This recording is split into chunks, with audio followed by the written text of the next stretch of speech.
네, 안녕하세요. 보이스 오브 라이프의 임영수입니다. 오늘은 아이들의 문제 행동에 대한 이야기를 해볼까 합니다. 코로나 시대에 그 어느 때보다 아이들과 같이 있는 시간이 긴 요즘입니다. 학부모들 사이에서는 학교의 기능이 재조명되는 그런 기회가 되기도 했다고 얘기를 하더군요.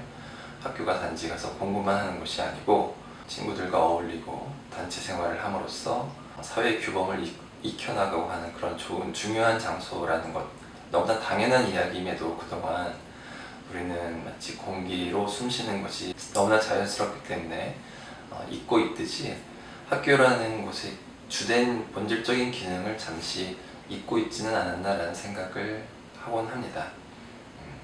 아이들이 공부를 잘하고 말을 잘 듣고 하는 것들이 부모님들의 큰 기대고 희망사항이긴 할 텐데요.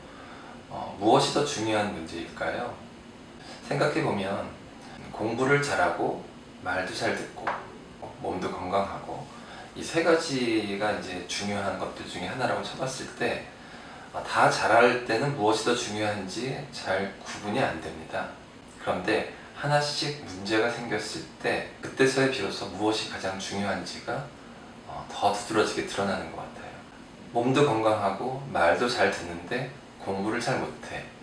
공부를 잘 못해서 다른 아이들과 비교했을 때 조금 학교를 진학하는 수준이 좀 떨어지고 뭐 그럴 수는 있더라도 그래서 그것이 잘 안 되면 좀 속상하고 다른 아이들도 부럽고 그렇게 보일지는 모르겠지만 또 이런 생각도 한번 해보면 어떨까 싶습니다. 공부도 잘하고 몸도 건강한데 맨날 문제만 일으키는 행동을 해요. 천재죠. 천재형인데 행동은 되게 파괴적이고 자해나 다른 사람을 괴롭히거나 하는 그런 문제 행동을 많이 해요. 그랬을 때 어떨까? 초등학교, 중학교까지 공부를 잘 하다가 고등학교 어느 시점에 갑자기 다 놓고 아무것도 안 하려고 하고 문제 행동을 반복하고 자해하는 행동을 한다거나 폭식하고 토하는 행동을 한다거나 했을 때 부모의 바람은 다 필요 없다. 그냥 몸 건강이, 마음 건강이 잘 성장만 했으면 좋겠다라는 생각을 해보게 됩니다. 그때는 공부를 잘하고 성적이 별로 중요하지 않게 됩니다. 실제로 많은 부모님들이 진료실에 왔을 때 예전에는 공부에 대한 기대가 굉장히 컸었지만 지금은 그런 건 다 필요 없고 몸과 마음이 건강하게만 자랐으면 좋겠다라고 이야기하시는 분들이 굉장히 많습니다. 정신과가 아니라 대학병원에 다른 과를 가보게 되면 여러 가지 질환으로 아파서 힘들어하고 있는 아이들이 또 되게 많습니다. 그 부모님들의 소망은 또 이럴 거예요. 공부 당연히 필요 없고 말썽을 피우더라도 상관없어. 그냥 건강만 했으면 좋겠어 라는 그런 생각을 하는 부모님들도 매우 많을 겁니다. 이렇게 우리 가정 내에서 나와 우리 자녀들, 청소년들이 보고 있다면 나와 우리 부모님들 간에 여러 가지 복잡하고 다양한 심리적인 교감과 공감대가 왔다 갔다 하면서 그렇게 성장을 해나가고 하는 것들이 아이와 또 청소년의 삶이고 그런 청소년기를 거쳐서 성인이 되면서 또 아이를 낳고 그런 것들을 물려주고 하는 것들이 계속 무한 반복되어 오는 것들이 아마 우리 인생이고 삶이 아닐까라는 생각이 듭니다. 오늘은 그 중에서 아이들이 어떤 이유에서건 문제 행동을 보일 때 부모로서 어떻게 반응을 해야 될 것인가, 왜 그런 행동을 하며 어떻게 하면 그 행동들을 개선시켜 나갈 수 있을 것인가 라는 이야기를 좀 해볼까 합니다. 학교에서 학부모 강의를 한다거나 교사 강의를 한다거나 했을 때 무슨 말인지는 알겠는데 그게 말처럼 쉽지가 않다 라는 피드백들도 많이 하십니다. 당연히 말처럼 쉽지가 않다라고 그 말에 동의합니다. 그런데 그 말이 함유하는 의미가 빨리 개선이 안 된다라는 것을 의미한다면 그거는 너무 큰 욕심인 것 같아요. 이게 어떻게 하면 바로 아이들이 그렇구나 라고 행동 패턴을 확 바꿔버린다? 나이가 어리면 어릴수록 그럴 가능성은 상대적으로 높아집니다만 나이가 1살, 2살 더 먹은 늦은 청소년기로 갈수록 그 변화는 굉장히 더디게 나타납니다. 심지어 변화되지 않는다고 느껴지기도 하고 더 악화된다고 느껴질 때도 있습니다. 빨리 좋아지지 않는다고 조바심을 낸다는 것 자체가 어쩌면 아이의 문제 행동의 근본적인 원인이 될 수도 있겠다라는 생각도 해볼 수 있습니다. 오늘은 그 아이들의 문제 행동을 어떻게 이해하고 어떻게 대처해 나갈지에 대해서 참고 자료들을 보면서 말씀해 드리도록 하겠습니다.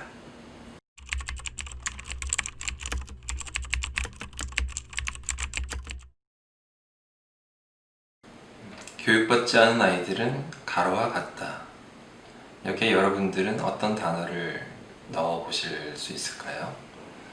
정답이 있는 건 아니지만 오늘은 이 가로에 악마라는 단어를 한번 넣어볼까 합니다. 좀 너무 과격하죠? 아이를 어떻게 악마에 비유할 수 있을까라고 생각할 수도 있겠지만 아이들을 악마라고 이야기하는 건 아닙니다. 단지 교육받지 않은 아이들이 악마적 성향을 보일 수 있다는 거죠. 다른 아이들에게 서로 다른 것들을 인지하지 못하고 자기와 또는 우리 무리들과 다르다고 왕따를 시키는 아이들을 보면 어쩌면 악마적 성향이 보이기도 합니다. 나이를 먹어가면서 서로 다를 수 있다는 것을 인지를 하고 받아들이고 다양성을 확립해 나가는 것, 어쩌면 그런 것들이 인성교육일 수도 있겠습니다. 그럼 여기서 교육받지 않은이라는 것에 한번 집중해 보도록 하겠습니다. 어떤 교육을 말하는 걸까요? 수학, 영어, 국어 이런 지식적 교육을 말하는 것은 아닙니다. 쉽게 얘기하면 인성교육이 될 수도 있을 것 같습니다. 아이들은 어떤 기질을 타고납니다. 고유의 기질을 가지고 태어나죠. 부모로부터 물려받은 기질도 있고 부모와 약간 다르게 고유의 기질을 가지고 태어나기도 합니다. 아무튼 누구나 고유의 기질을 가지고 태어납니다. 다른 비유로 하자면 모든 나무들의 나뭇결이 똑같지 않듯이 기계로 찍어내는 공장이 아니니까요. 자연의 나무는 서로 다 조금씩은 다른 나뭇결을 가지고 있듯이 사람도 아이들도 각각 고유의 기질을 가지고 있습니다. 그 기질에 살아나가면서 부모와의 경험, 또래와의 경험, 삶의 경험치들이 누적되면서 청소년기까지 성격이라는 것이 형성되게 됩니다. 그렇게 형성된 성격을 가지고 여러 상황에 대처를 하게 됩니다. 어떤 상황에 처할 때 그 기질과 경험이 더해진 성격에 의해서 반응이라는 게 생기게 됩니다. 어떤 생각을 하게 되고 어떤 감정을 느끼게 되고 어떤 감각을 느끼게 됩니다. 최종적으로 어떤 행동을 하게 되죠. 그래서 우리는 아이들의 행동을 보면서 그 아이들의 생각과 감정과 감각을 유추해 볼 수 있습니다. 자기 표현력이 충분하지 않은 아이들은 대개 행동의 문제로 나타나게 됩니다. 이것은 청소년기까지도 그렇습니다. 언어적 표현이 상대적으로 제한된 어린이, 청소년들까지도 뭔가 내부적으로 심리적인 갈등이 있거나 복잡한 생각이 있거나 하게 되면 행동의 문제로 나타나게 됩니다. 많은 정신과 교실의 이름이 행동의학 교실이라고 한 것도 심리와 생각 같은 것들은 다 행동으로 나타나게 되기 때문에 그렇습니다. 어른들은 아이들의 행동을 통제합니다.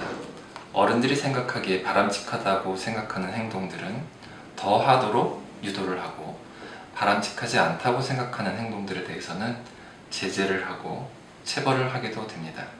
그런데 여기에서 아이들이 가진 결에 따라서 부모들이 바람직하다고 생각하는 행동을 더 잘할 수 있도록 가르치는 양육과 훈육의 방식에서 그 결을 어긋나서 이제 조각칼이 들어가게 되는 경우들이 생기게 됩니다. 노련하고 훌륭한 조각가는 나무의 결을 잘 이해를 하고 그 결을 해치지 않는 선에서 조각칼을 집어넣어서 훌륭한 작품을 만들 수 있도록 작업을 한다면, 서투른 조각가는 그런 거 상관없이 그냥 자기가 하고 싶은 대로 조각칼을 막 집어넣게 되는 거죠. 그러다 보면 그 고유의 나뭇결이 상하게 됩니다. 좋은 재료를 가지고 있는 아이라 하더라도 조각가가 서투르게 되면은 나무만 상하고 어떤 작품성도 없는 그런 것들이 나타나게 되는 거죠. 그렇기 때문에 어른들은 아이가 어떤 나뭇결을 가지고 있는지, 마음의 결을 가지고 있는지를 파악하는 것이 굉장히 중요합니다.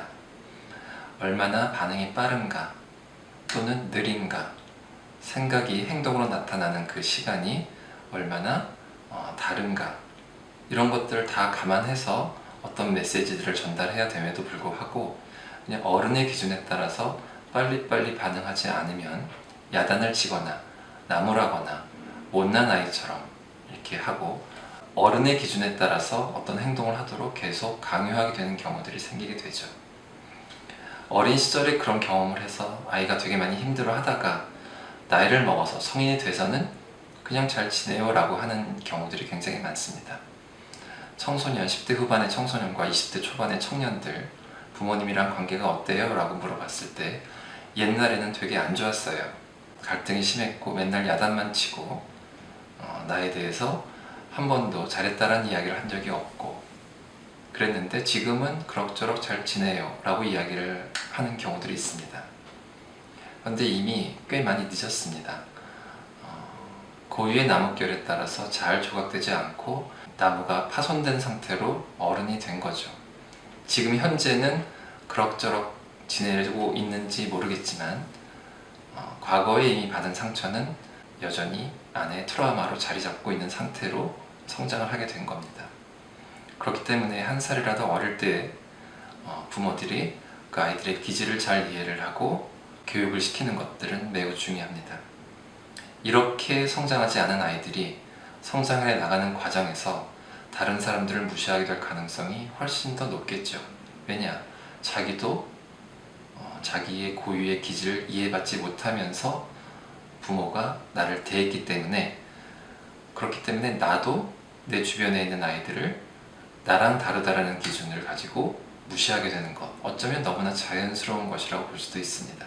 그래서 교육받지 않은 아이들, 다르게 표현하면 본인의 고유의 기질에 따라서 조각되지 않은 아이들은 내 주변의 다른 아이들을 마찬가지의 방식으로 대하면서 상처를 주게 될 수 있다는 얘기가 되겠습니다. 그런 것들을 조금 과격한 표현으로 악마적 성향이라고 볼 수 있는 겁니다. 환경은 오직 개인의 타고난 본성을 손상시키지 않는다라는 원칙을 지켜나갈 때에만 개인의 성장이 유익합니다. 그렇지 않을 때에는 아무리 좋아 보이는 것이라 하더라도 개인의 성장에는 방해가 되거나 해로울 수가 있습니다. 부모가 건강한 감정 표현을 통해서 아이들에게 거울 반응을 보여주는 것이 매우 중요하죠. 내가 어떤 거울을 보았는데 거울에서 비춰지는 내 상이 찌그러지게 보이면 스스로가 갖는 이미지가 되게 다르게 느껴지지 않겠습니까? 부모는 아이들이 가진 것들을 있는 그대로 반사해서 반영해서 보여주는 좋은 거울이 되어야 하는 것이 무엇보다 중요하다고 볼 수 있습니다. 아이에게 단지 상처를 주지 않으려고 지나치게 조심하면서 노심초사하는 건 역시 그 거울이 왜곡된 것은 마찬가지입니다. 모범적인 부모 상을 보여주기 위해서 자신의 자연스러운 감정조차 억압하는 것을 말하는 것은 아닙니다. 종종 높은 교양성을 가진 부모들에게 볼 수 있는데요. 이렇게 하는 것이 바람직해 라고 이론적으로만 무장해서 자기의 감정을 적절하게 보여주지 않고 자기의 감정을 억압한다면 아이들 역시 그런 것들을 눈치채고 감정은 억압해야 되는 것이라고 받아들일 수가 있겠죠. 자신의 마음과 일치된 솔직함의 감정을 아이들이 상처를 받지 않는 선에서 적절하게 보여주는 것들이 무엇보다 중요하다고 볼 수가 있겠습니다. 아이가 어떤 문제를 보일 때 그것을 어떻게 대상화시킬 것인가는 그런 면에 있어서도 매우 중요합니다. 아이는 문제 덩어리가 아니에요. 문제를 가지고 있는 고유의 기질을 가지고 있는 아이일 뿐입니다. 어떤 기질을 가지고 있는 아이가 어떤 문제를 갖게 된 거죠. 그렇기 때문에 어떤 문제 행동을 보이는 경우에는 그 문제를 대상화시키는 것이 매우 중요합니다. 한번 머릿속으로 상상을 해볼게요. 진료실에 앉아있는 청소년을 생각해 보면요. 하다 보니까 마주보고 앉아서 상담을 하게 되는 경우들이 굉장히 많습니다. 하지만 이미지 트레이닝은 어떻게 시키냐 하면 너는 내 옆으로 오게 되고 내 앞에, 우리 앞에는 너가 가지고 있는 어떤 문제가 놓여있는 것 뿐이야 라고 이제 이야기를 합니다. 문제를 대상화하는 거죠. 문제를 가지고 있는 내가 문제 덩어리가 아닙니다. 아이들이 가지고 있는 건강한 부분을 어떻게 잘 분리해낼 수 있을 것인가가 중요하죠. 항암 치료를 생각해 보시면 암세포를 공격하기 위해서 투여하는 항암제가 건강한 세포들을 상하게 하는 경우들이 매우 많습니다. 항암 치료제 기술이 발전할수록 암세포만 선택적으로 공격하는 것들이 나오고 있고 점차 발전하리라고 믿습니다만 아직까지도 항암 치료를 받으면 힘들어집니다. 마찬가지로 문제 행동을 가지고 어른들과 이야기하는 아이들은 그것 자체만으로도 힘들어하는 경우들이 많아요. 왜냐하면 내 모든 자아가 다 문제라고 생각되게 되기 때문이죠. 그래서 건강한 자아와 문제 행동을 분리시키려는 노력은 매우 중요합니다. 내 옆으로 아이를 오게 하고 내 앞에 문제 행동을, 내 앞이 아니죠, 우리 앞에 문제 행동을 놓고 그것을 어떻게 해결해 나갈 것인지를 그 아이의 건강한 부분과 같이 상의하는 것, 이것이 아이의 문제 행동을 다루는 가장 중요하고 또 중요한 기본적인 원칙이라고 할 수가 있겠습니다. 네, 오늘은 여기까지 말씀드리도록 하겠습니다. 이상 보이스 오브 라이프였습니다. 감사합니다.